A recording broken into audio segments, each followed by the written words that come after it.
covered this Obama stuff a lot lately. You can see my other 2 videos on Tulsi Gabbard's claims. But Ben Shapiro has to walk like a middle ground because he knows as a conscious person that a lot of it is just a complete lie. Like Tulsi Gabbard saying and like Charlie Kirk saying that everything in the ICA report was a lie, that Russia did nothing in our 2016 election when in reality they did more in our 2016 election than they ever have in any election around the world in their history of meddling in elections, right? The second to that is like the 2020 election, 2024 election. Like they didn't do that before the 2016 election, right? It was unprecedented, and the ICA report did a great job of doing that, of telling us what happened. Mueller, Horowitz, the Senate Intelligence Committee, Durham, they all corroborated that. They poured over this intelligence. They said it was good.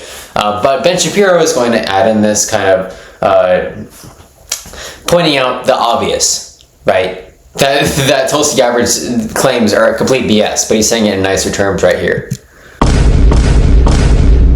So again, when I say there's an oversell happening, the oversell is that there was no Russian election meddling. There clearly was Russian interference in the election. The question is why they did it. So the ICA, that assessment from January 6th suggested that they did it to help Trump and to hurt Clinton. And that, of course, was the line retailed for the next several years and even up till today by Democrats.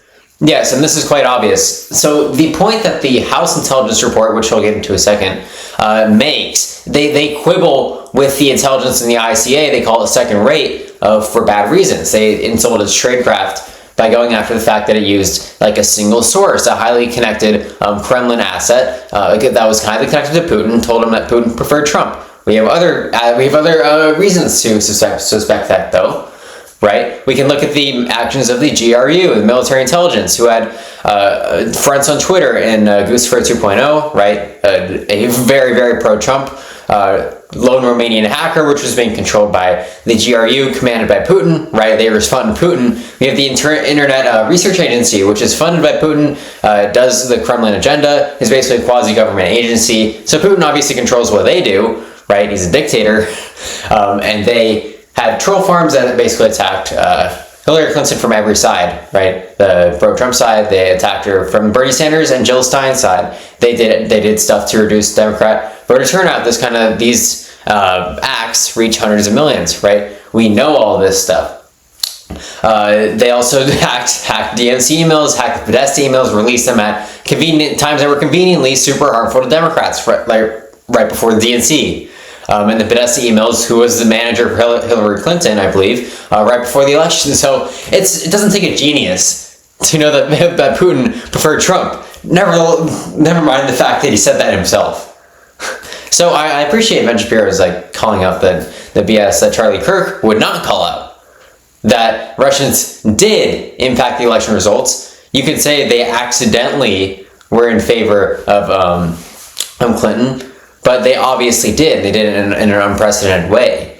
Now, what he's going to get to here in a second, well, actually, I think what he just said before I started recording this, is that Putin actually had damaging information on Hillary Clinton that he did not release in the form of her medical records, mental health records, etc. Why did he not release it? If he was in favor of Hillary Clinton, why would he not release it? Now, this is kind of a fallacious claim, right? It's a non-falsifiable thesis, really.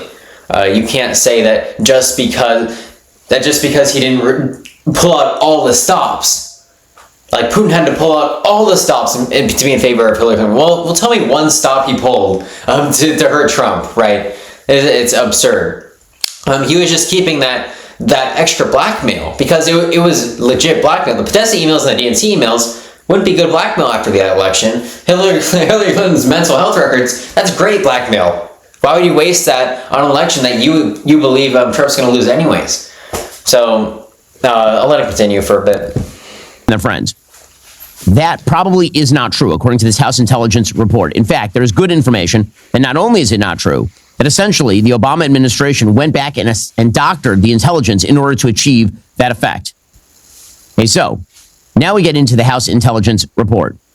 And again, we've laid out the timeline. The timeline was that... I should mention for you guys, the House Intelligence Report was it was really a partisan hack kind of report to toe the party line. The Senate Intelligence Report was much better. They had bipartisan votes along the entire process. And it was overall much better. Democrats could could come in and say, no, this is not correct, we're not going to vote for this is obviously not true. They could debate it back and forth, and we end up with a much better product.